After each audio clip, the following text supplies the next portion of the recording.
My journey started texting my sons at the start of the pandemic because we were all shut down. And, at that time, I remember being like, oh my God, what's going to happen? I lost I was consulting, my clients were shut down, my income was like disappearing. But, as challenging a time as it was, I also looked at like God was like, everybody, hey, take a moment, recalibrate. Where are you at? What are you doing? What are you thinking about? Like, I took it like that. And I said to myself, okay, Tammy, you know what? The truth of the matter is that you're not happy. There's a lot of issues that you have to address. And this, like, I always felt like a victim and I always had a reason, even though I was traveling and I was busy and I was making an income, I was like, not okay.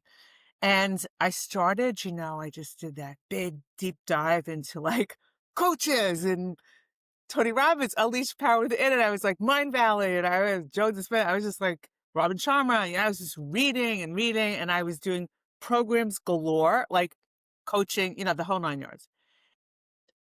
It was a very, very transformative time.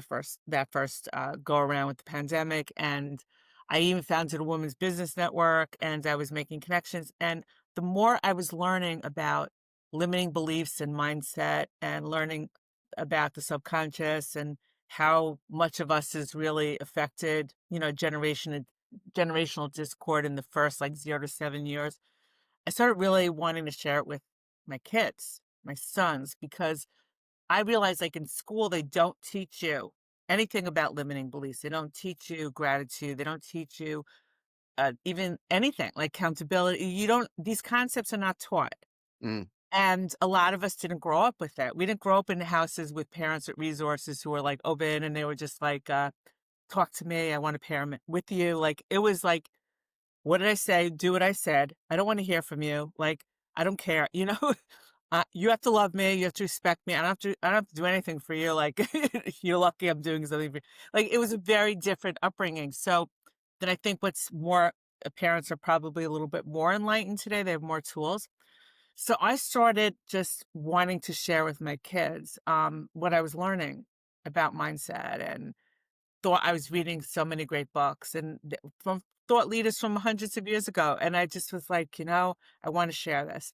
And what happened was, Adam, as I started this habit, because I was very into James Clear, okay, Atomic Habits, and I was building this habit and I was really intentional. All of a sudden, like it came from like my heart. I started feeling it was like coming where I was telling them, I love you, how much I love them. I was started to tell them they're worthy because I never heard these things really, and it was always very conditional growing up. And I wanted them to know that they matter, that they're extraordinary. Um, and then over time, it just kind of started becoming about resilience. It started becoming about being accountable. It started morphing into all these directions.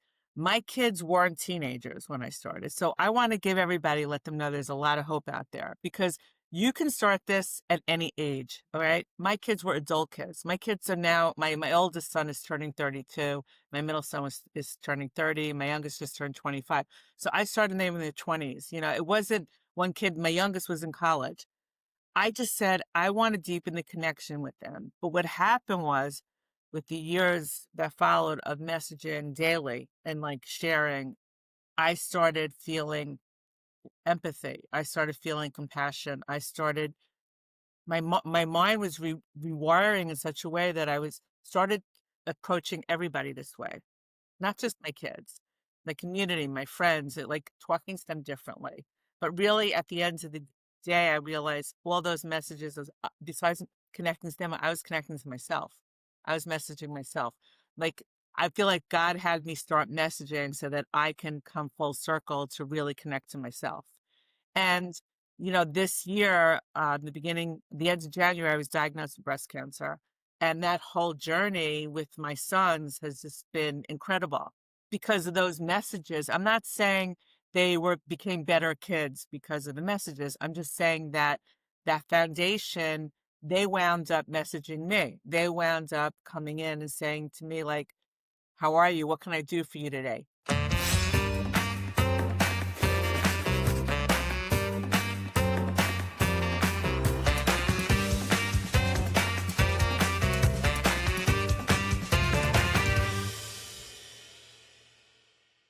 All right, everyone. Welcome back to another episode of Parenting Teens Today. I'm your host, Adam Episcopo. Today, we are very lucky to have a guest who is an author. She's a consultant. She's a podcaster. She's a mom. She does it all. Okay. She has written a book. I actually really want to talk to you about your book, Text Message to My Sons, a guide to using mobile devices to connect and communicate deeply with your kids. The one and only Tammy Cohen. Thank you so much for joining us today. Adam, that was so kind. I love that intro. Let's Great go. answer. Hey, gotta knock it out of the park, right? Yeah. Um, so let's dive right into this. I want to ask you about your book, and it's such an interesting title because I feel parents nowadays, they're so worried about the phones, and it's been such a struggle for teens and the focus and distractions it's causing, and schools even implementing things like yonder pouches to try to get the phones away from the teens, right? So tell me about this book, how you got the idea, and just your perspective and outlook on the phone and technology in today's world. Wow, Adam, that's a lot to unpack because there's a lot there, but it's a really good opening question. I'll tell you that much. So let's see, where did this start? My journey started texting my sons at the start of the pandemic because we were all shut down, and at that time I remember being like, "Oh my god, what's gonna happen?" I lost I was consulting, my clients were shut down, my income was, like, disappearing, but, as challenging a time as it was, I also looked at, like, God was like, "Everybody, hey, take a moment, recalibrate. Where are you at? What are you doing? What are you thinking about?" Like, I took it like that, and I said to myself, "Okay, Tammy, you know what? The truth of the matter is that you're not happy. There's a lot of issues that you have to address. And this, like, I always felt like a victim and I always had a reason, even though I was traveling and I was busy and I was making an income, I was like, not okay. And I started, I just did that big deep dive into like coaches and Tony Robbins, Unleash Power Within, and I was like Mind Valley, and I was Joe Dispenza. I was just like Robin Sharma. I was just reading and reading, and I was doing programs galore, like coaching, the whole nine yards. It was a very, very transformative time, that first go around with the pandemic, and I even founded a women's business network, and I was making connections. And the more I was learning about limiting beliefs and mindset, and learning about the subconscious and how much of us is really affected, generational discord in the first like 0 to 7 years, I started really wanting to share it with my kids, my sons, because I realized, like, in school, they don't teach you anything about limiting beliefs. They don't teach you gratitude. They don't teach you even anything like accountability. These concepts are not taught. Mm. And a lot of us didn't grow up with that. We didn't grow up in houses with parents with resources who were like open and they were just like, talk to me. I want to parent with you. Like, it was like, what did I say? Do what I said. I don't want to hear from you. Like, I don't care. You have to love me. You have to respect me. I don't have to do anything for you. Like, you're lucky I'm doing something for you. Like, it was a very different upbringing. So then I think what's more, parents are probably a little bit more enlightened today. They have more tools. So I started just wanting to share with my kids what I was learning about mindset, and thought I was reading so many great books and from thought leaders from hundreds of years ago. And I just was like, I want to share this. And what happened was, Adam, as I started this habit, because I was married to James Clear, okay, Atomic Habits, and I was building this habit and I was really intentional. All of a sudden, like, it came from like my heart. I started feeling it was like coming where I was telling them I love you, how much I love them. I was started to tell them they're worthy, because I never heard these things really, and it was always very conditional growing up. And I wanted them to know that they matter, that they're extraordinary. Um, and then over time, it just kind of started becoming about resilience. It started becoming about being accountable. It started morphing into all these directions. My kids weren't teenagers when I started. So I want to give everybody, let them know there's a lot of hope out there, because you can start this at any age. All right. My kids were adult kids. My kids are now, my oldest son is turning 32. My middle son is turning 30. My youngest just turned 25. So I started them in their 20s. It wasn't one kid, my youngest was in college. I just said, I want to deepen the connection with them. But what happened was with the years that followed of messaging daily and like sharing, I started feeling empathy. I started feeling compassion. I started my mind was rewiring in such a way that I was started approaching everybody this way, not just my kids, the community, my friends, like talking to them differently. But really, at the end of the day, I realized all those messages, besides connecting to them, I was connecting to myself. I was messaging myself. Like, I feel like God had me start messaging so that I can come full circle to really connect to myself. And, this year, the end of January, I was diagnosed with breast cancer. And that whole journey with my sons has just been incredible because of those messages. I'm not saying became better kids because of the messages. I'm just saying that that foundation, they wound up messaging me. They wound up coming in and saying to me, like, how are you? What can I do for you today? So why a phone? Yeah, the phones are very distracting, and the algorithms on the phone are there to distract you, to steal your focus. They're there to indoctrinate. You have social media platforms that it's all about external validation. You have a lot of misinformation. You have a lot of indoctrination. I'm Jewish, so there's a whole other realm that's going on of hatred and violence. Hmm. Uh, but, Adam, where are the kids? Okay, nobody's sitting down having an in-person conversation. Yeah. If I say to my kids, "I wanted to have a conversation," they would be like, "I'm busy. Like, I work. I'm here. I'm there." Nobody's doing that. It's not like when we grew up, we didn't have a choice. There were no phones. Mm.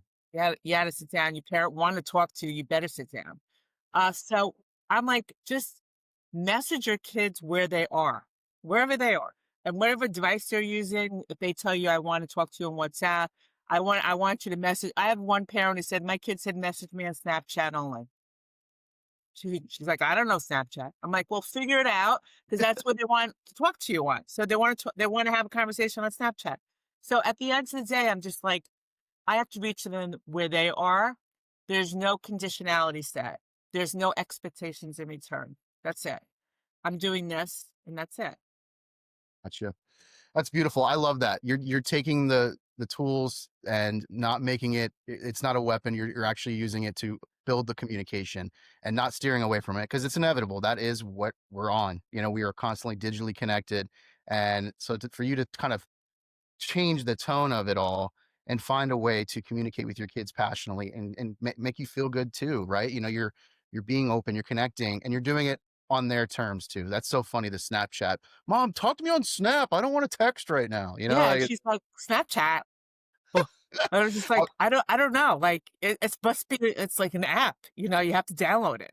yeah, and then the parents now have to learn all the different social media platforms. But yeah, you made also an interesting point about how the algorithm is, and it's triggered to just keep you on there. And I'm guilty of it too. You get stuck in that cycle, Scrolling. but it's a multi-billion-dollar industry that they've created to essentially grab our attention, right? So how is a teenager even going to like combat battle that? It's not fair, really. But I love Well, that you're here's a taking. recommendation that I Yeah, have for parents and for anybody who's listening. So, one please. of the things I did when I was like, going deep in, besides speaking with parenting coaches and all the because I'm not a coach. I'm not certified. I'm not a psychologist. I'm just a mom doing this with kids. But I always wanted to get more information about what coaches are saying. And one of the recommendations was read Johann Hari's Stolen Focus, which was one of the most mind blowing of exactly what phones are doing to us. And it really made me think a lot. And, he spoke with like the algorithm designers. I mean, these are people, the guy who designed scrolling, like what, and that these people that not only do they not work at Google or any of these places anymore, they don't even allow their kids on a phone, basically. It's that like that. They know, They've seen it. but they're Yeah. designed to learn you, like your Hmm. preferences. So what do kids look at? Train wreck. What do they look at? Like nonsense. It's giving them more. Yep. And that's a really hard thing. But Hmm. then again, I always believe that I don't care what age your kid is. I don't care how old you are. You want to know that your parent loved you and your parent thought you were worthy, that your parent thought highly of you, that your parent cared about you. Hmm. Who is the primary voice at the end of the day is your parent, is the person who's closest to you, the person who you feel loves you, loves you unconditionally, this is where you live, even if they're not the best parent. At the end of the day, when you're consistent and you're not the one and done, it's not like, "Hi, honey, I love you," and then 5 days later you send a message, "You're the best kid." It's every day, and when you start laying that groundwork, Hmm. that's the foundation. That's the real thing. They start realizing, like, a lot of the stuff is they start seeing through some of these things. Kids are not stupid, but Right. Yep. also they say, "I can trust." My parents built that trust with me. My parent is messaging me every day and telling me something special. They're not judging me. They're not Hmm. it's not a judgment. Like, you can't sit there and try to fix your kid, okay? Hmm. You can't Hmm. sit there and judge your kid. It's a natural thing. We try to help them fix things. When you start talking to them and sharing with them, I'm not saying you're the best friend and you have to Hmm. act like your best friend. That's not the point. When you parent at them and versus parenting with them, they build this, like, this is the voice I'm going to trust. This is the one that matters. And it's a subconscious thing. And then it becomes like, yeah, I have an issue. I'm going to go to my parent. I'm not gonna, ask somebody on social media to fix it. You know what I mean? Like, I don't understand something. I'm gonna listen to what they're saying. They're showing me so many examples of thought leadership and important things. And you know what? They actually are really cool. I didn't even know it. Now there's a big difference and also in how you message, okay? Because there's the kid who has a phone in middle school, a high schooler, there's a college kid, there's an adult kid. They're different, completely different people. They're completely different phases, stages of life. They're experiencing independence more and more. So the middle school child, you're not going to if you looked at my book, my messages are they're packed because they're very intentional and I'm sharing. But my kids were older, and even Hmm. my sons say to me, "Ma, you know what?" They say, Adam, you know what they say to me? That was a long message. The messages are long, and I'm like, but I have so much Torn I it want up, to mom. share. Come on. Yeah, they're like, "That was good, but it was a lot to read." So, yeah, you don't do that with a middle school kid. And even with high school, they're this is a milestone. They're not in middle school, they're now in high school. There's more independence, but they still need that reminder. They still might need that because they live at home. Like, they're still there. But once they go off to college, this is a whole new kid with more independence. And you can't talk to them like, you have to respect that because they're living someplace else. But they still come home, but they're living someplace else. They're experiencing new things. You have to be a support system. You always have to be a support system, but now it's not about you telling them what to do and fixing things. They're out there. They have to be able to do that. And then, you go into a kid who's moved out, period. They're adults, they're working. What are you gonna do? Like, remind them they forgot something in the Yeah, you house. forgot to take the It trash doesn't out. work like that, you know? Yeah. So No, I yeah, totally get you. You have to kind of adapt based on it's exactly. you have to adapt the conversation, mature it as they get older. You have to kind of Exactly. keep the message, I don't want to say stoop to their level, but yeah, you have to have understanding. This is how they're seeing the world right now, right? So like that's really smart on how you, and like you said, you were speaking to your kids when they were a little bit older, so it was a different kind of Very communication different. style, Mhm. right? So And the my question. teenager, yeah, the teenager, you have the friends, you have all Mhm, that. It's like and it's a different ecosystem for them almost, like of where they're at. And you can't, totally. you have to kind of be you're the parent, but you're also have to be like, okay, like I'm gonna give you that independence. I'm gonna let you have some independence, but you have to be very. That's a harder line. I think the teenage is a harder line almost than the Mhm, kid who's off of college. right. Because it's a little different. Yeah, For sure. So what would you say then to a parent that maybe they feel like their child, let's just say they're a teen and they're in high school, but they're maybe just completely checked out. Like they don't want to communicate with their parent. They're struggling with that. They go in their room, they shut the door. What are some, like, I guess, engaging ways or ways you can help parents, or some, I guess, a piece of advice for parent who wants to open that communication up with their child, but maybe they're just being reluctant to it. Like, maybe, I did message my son, and he didn't respond back. He said, "Mom, this is weird." I don't know. Like, I guess, like, falls back into how old they are. But let's just say a teen who's maybe shut off and doesn't want to communicate and is reluctant to that. what would be an approach for a parent to kind of open that door a little bit, or maybe even just example of a text message you could send to them? Well, it's a really good question. So I always am like, people say, well, what if they don't respond? I'm like, it doesn't matter. Mm, They respond. If there's no expectations, I never had my kids don't respond. I'm doing with them for years. Once in a while, I get the heart emoji. I have one kid who's like, I love you. Like, yeah. he's like, but that's his personality. The other ones, like sometimes they respond, sometimes they don't. Depends. It's not about that. Okay. So when I started, I didn't really know what to say or do, but it was mostly like, I said, I don't expect you to respond.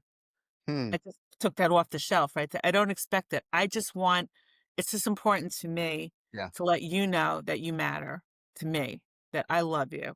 It's simple. And then, and sometimes I really started also with like, I learned something. I learned something. I want to share it with you. And like, Mm, I give a quote, of something that, like, what do you think of this? I approach it more from, I wanna learn and I wanna share with you, but really was one of the big tipping point, the first big tipping point was when I became accountable. When I mm, said to them, "Listen, I didn't do things right." And I started sharing, like, my upbringing, like, bits, like, and I apologized. I said, "Sometimes I wasn't okay with you." And it was never about you. It was me. Like, when you start being honest and you start like talking to them in an authentic way and letting them know that you just want them to know that they matter, like nobody can looks at those kind of messages and doesn't feel something. Like, even if they think it makes them uncomfortable, I don't care how old you are. Everybody, like I said, wants to know that they were loved, that their parents thought something of them. They're looking for some kind of connection, because depression is lack of connection and lack of purpose. So you just take it upon yourself and you just do this unconditional act and don't worry about their response. And don't look at it like, I have to fix the relation. The relationship has to improve. We don't have this relationship. How am I going to make this relationship happen? It's not a push.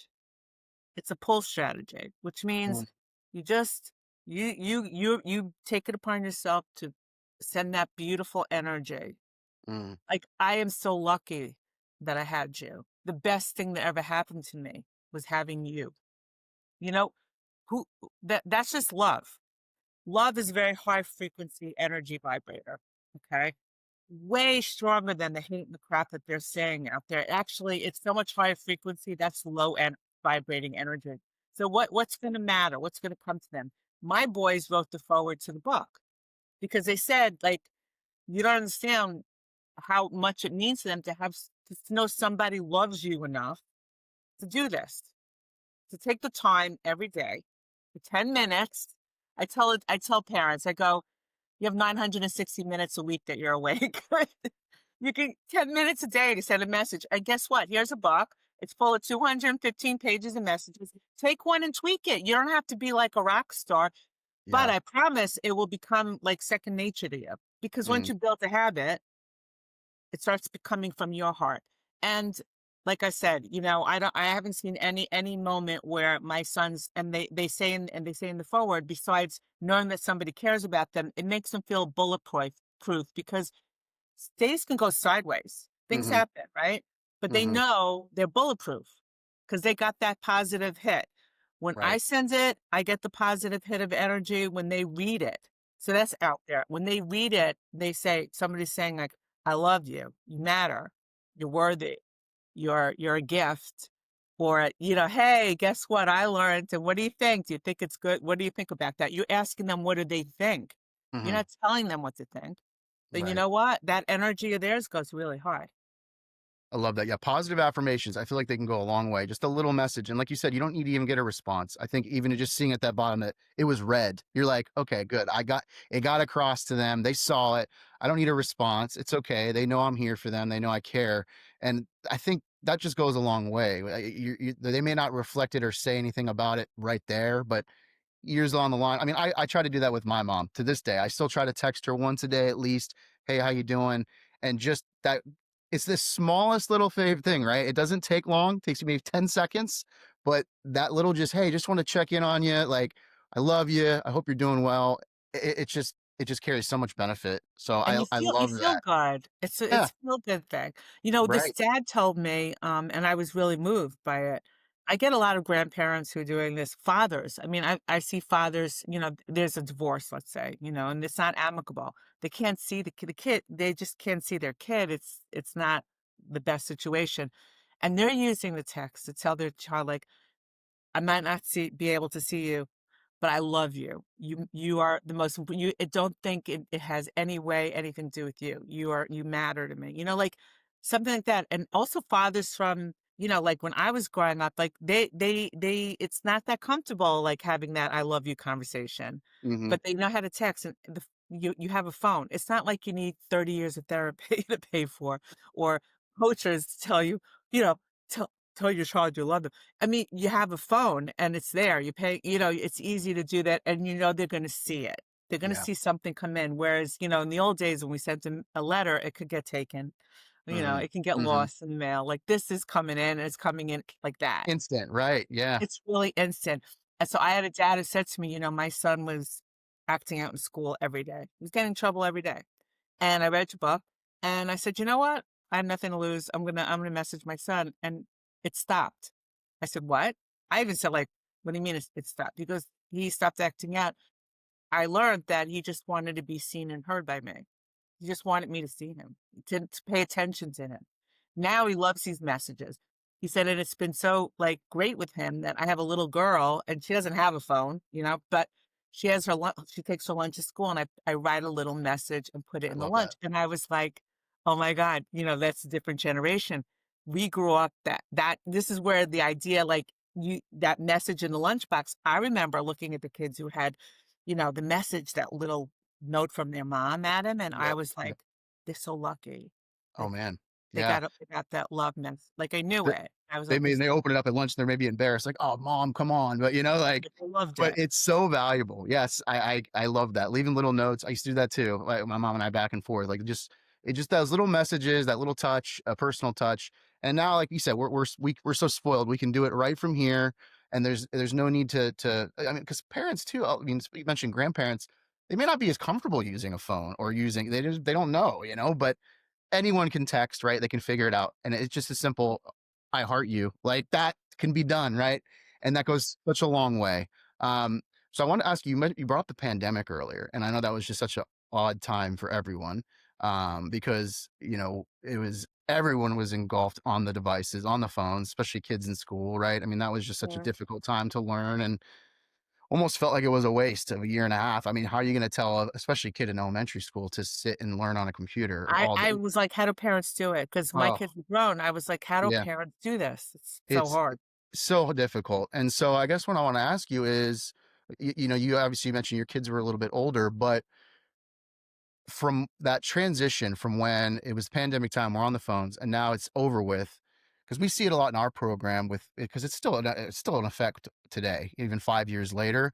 Just the confidence teens have to speak in person, the human connection, it's dwindled down. I mean, kids are scared to go and order a drink at Starbucks on their own. Like they don't have the confidence to do it. So, one of the things we always try to instill to them through our TAP program is find a mentor, or if you don't have a parent, find a mentor, find someone who's going to encourage you. And like that's another great thing, just sending a quick message. But back to the question, do you feel that when people were on the devices all the time, all day, and then we're like, okay, well now we want to get parents like, well, we want to get them off the screens.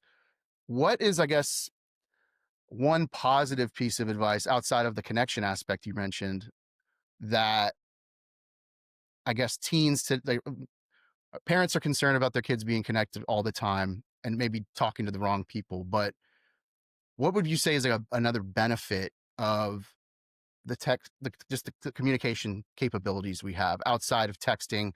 Do you think it can, so what am I trying to say here? Um, I guess teens are often feel misunderstood by parents when it comes to technology. And what are some practical steps parents can take to better understand the digital world their kids are living in? Is there any other piece of advice or like golden nugget you can share? What the thing is with like the different generations. I mean, younger parents are probably much better with this, like the Uh, comfort level with tech. right. we're like, I'm not, kind of like blows me away. And now there's one parent said to me, I want to use AI to send messages. And I was just like, I was like, do whatever you have to do. Get the message out. If AI helps you, then use AI. I try to make it really simple. Listen, I think convenience is the really big thing here. My sons, I've always encouraged my kids to live abroad, to like travel, to go do things, right? And one thing about technology is that you can keep in touch anytime, any day. Like it doesn't matter where they are. It doesn't matter where anybody is. So in a lot of ways, we're fortunate because imagine if the pandemic happened and there was no virtual world or any of Mm, that stuff, people would be losing it because that's what, if I was just thinking, what if there was a cyber attack during the pandemic? This is yeah. and there was no internet. Hmm. You can't get anything, can't order, like your whole world is shut down immediately. So there is something there, that there is a use for it. Look, Adam, it's not going away. Hmm. Like we can say, it's bad, and it is in a lot of ways. But we have to figure out ways, like every generation has to figure out I remember when the TV came out, I'm sure that, and the telephone was like people were like, oh my God, this kid's on the phone hours a day. Remember, I don't know, well, when we had phones, they were on the Yeah. wall and they had a Yeah. Yeah. cord, but you sat on the phone for hours Yeah. talking. I Okay, remember so I was that excited just to get my own phone line. I was like, yes, that was such an awesome day, like, my parents were like, "Get the hell off the phone," like, "What are yeah, you doing? yeah, yeah, yeah. What are you doing?" Like, um, it's changed, and and listen, our kids are gonna have kids who are gonna be way, way, way who knows what they're gonna be, like, doing and using. You gotta adapt, and I can't say, like, this is a benefit or this isn't, there's pros and cons to everything. So, that's just how I look at it. But I don't know. I find that my kids, I was fortunate another way. My kids, when they were growing up, the whole phone thing was still new. I mean, I remember when they had their first Razor phone. Hmm. Hmm. Like Hmm. remember the flip phone? Oh yeah, They, oh you yeah. I didn't had have one of those. you didn't have social media really. You didn't have Right, camera right. phones. You didn't have like so, and it's just going quicker and quicker. Who knows Hmm. what these devices? And I also remember that in 2016 or 2017, kids were saying they were on their phone like 60, 70% of the time. After the pandemic, it's continuous, but it was also continuous for all of us. I own a restaurant on the Upper East Side. Mm, I see people sitting at the table looking at their phones. They're sitting in person. They're looking at their phones. The cat's out yeah. of the bag. So, so it's hard, Crushes but me whenever I see that. I can't stand that. But it's just the reality we're in. But you want to have that personalized connection and be able to look someone in the eye and have an honest conversation and not just be sitting there like this. But you got to adapt with the times, and I think there just needs to be an equal balance of it, right? But if you're someone you don't see all the time, or it's your son and go to college far away, like obviously you don't have that luxury to go sit and I have have lunch one. with them, right? But So, you know what? You know what's really cool, though? I'll tell you mm, something that's cool in mm, technology. mm, I can tell you that, I read a lot, and I always am like, when I like Think and Grow Rich and Atomic Habits and Robin Sharma's, like, I was like, "These are great," and I would literally I would message about it, like, "Oh my god, this was a great book. I read it. You should check it out." I just send them the audiobook. And you know what? They like listening to the audiobook or a podcast that I thought was really cool. It's like, oh my God, this person has such a great podcast. And have you ever heard of them? I'm like, here, I like this episode. What do you think? What do you think? So then you're like, your kid is starting to say, oh yeah, like I listened to that podcast and that was pretty good. It was funny. Or hmm, I didn't read the whole audiobook, but I could listen to it. And at night I would because no, the reading skills are also changed. My kids were mm, readers. I used to read to them all the time, and then they were readers. But now we have audiobooks. And what's wrong with it? It's yeah, technology.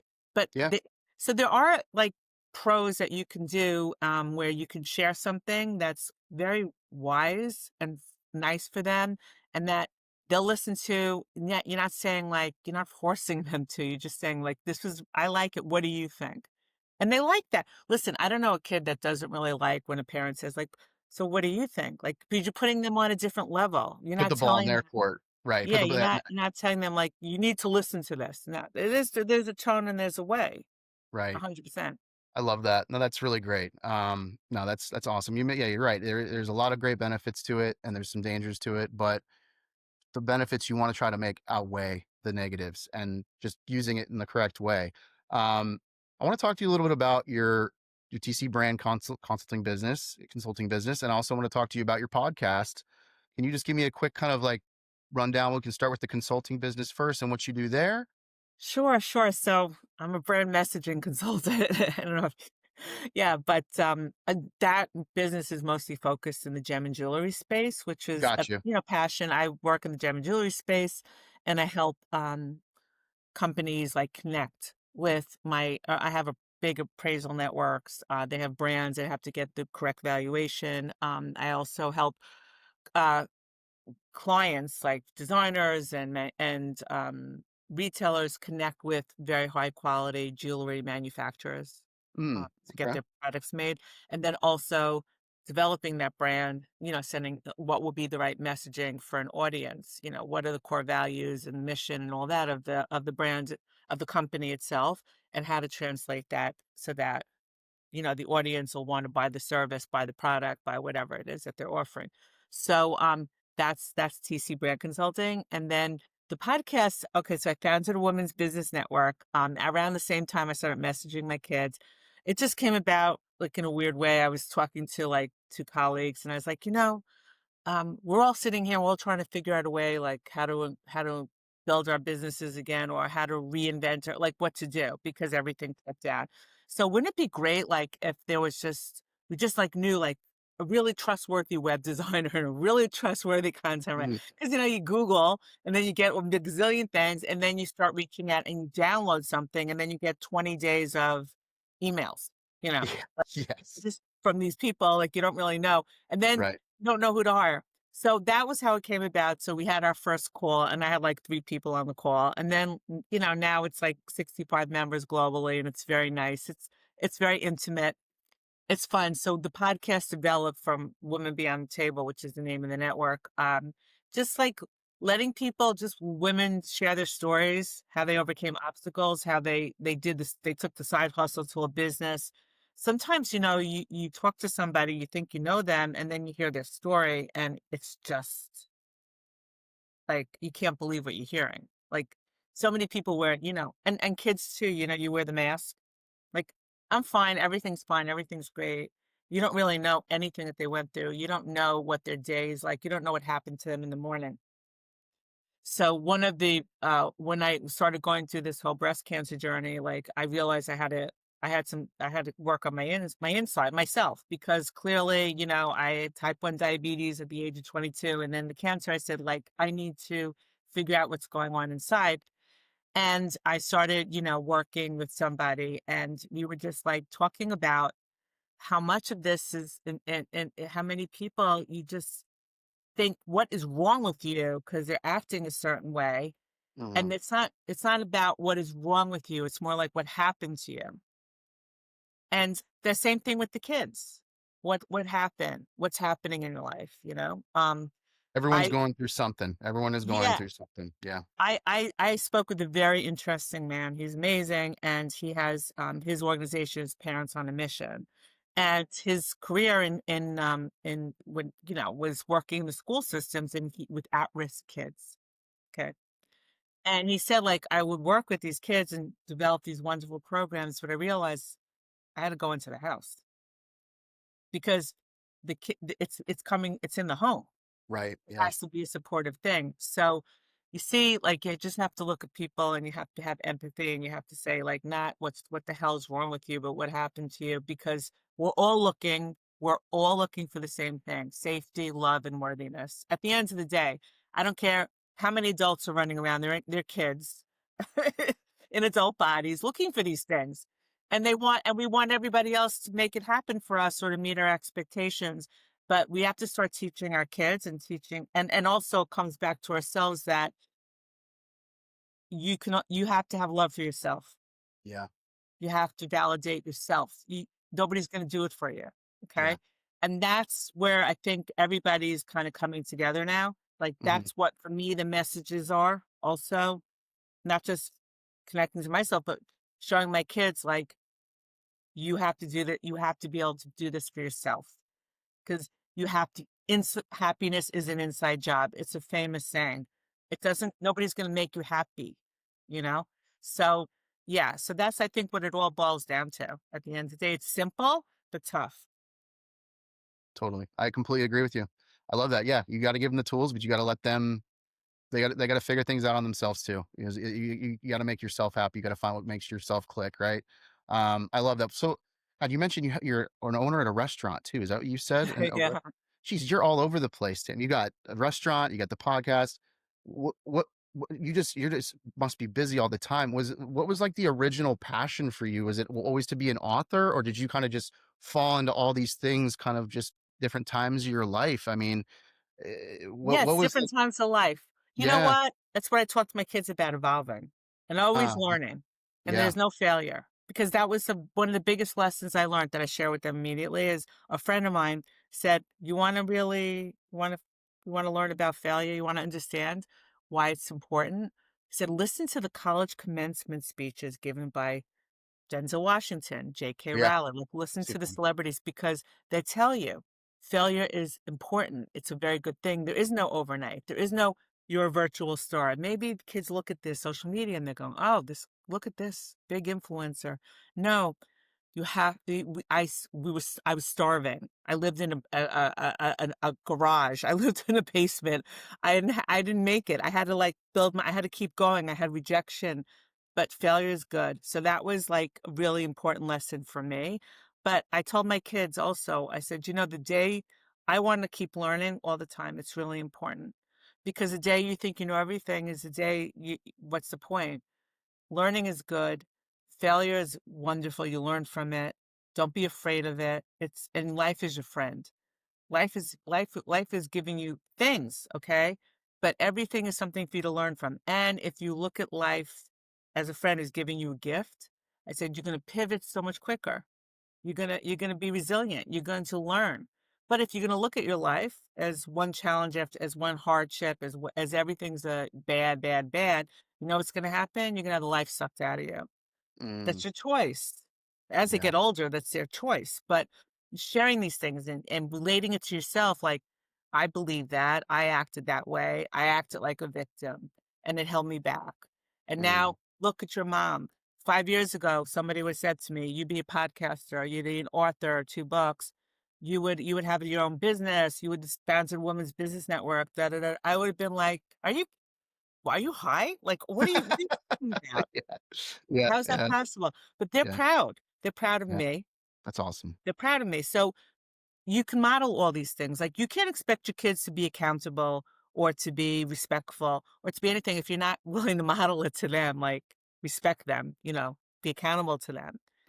You can't expect them to have discipline if you have none, and you can't expect them to want to learn if you're not going to bother learning and sharing. Right. It's just simple, but we get so caught up, in life. It sometimes just gets hard to do these things.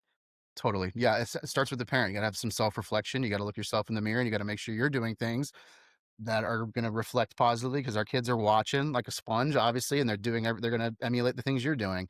Mom's on the phone all night. I can be on the phone all night, but are you texting loving messages and back and forth? So there's a difference for sure. So before we get out of here, I want to ask you, we always try to ask this one kind of a fun question. If you could go back, so I didn't get to really talk about too much about your childhood, but if you could go back to like the 13, 14-year-old version of yourself, hop in a time machine, go back, stand in front of the 13, 14-year-old Tammy, what would be one piece of advice or wisdom you would give to your younger self about to take on the world? Okay. I would tell her, you're going to be fine. You're very strong and things are only going to get better. Okay. You have to believe that. That would be the first thing I would say. And then I would say, you're going to go and you're going to do the best you can in school and you're going to learn about finances. Let's go. And yeah, and you're going to learn Yeah. about finances because you're going to learn how to, build these things and have these foundations around you.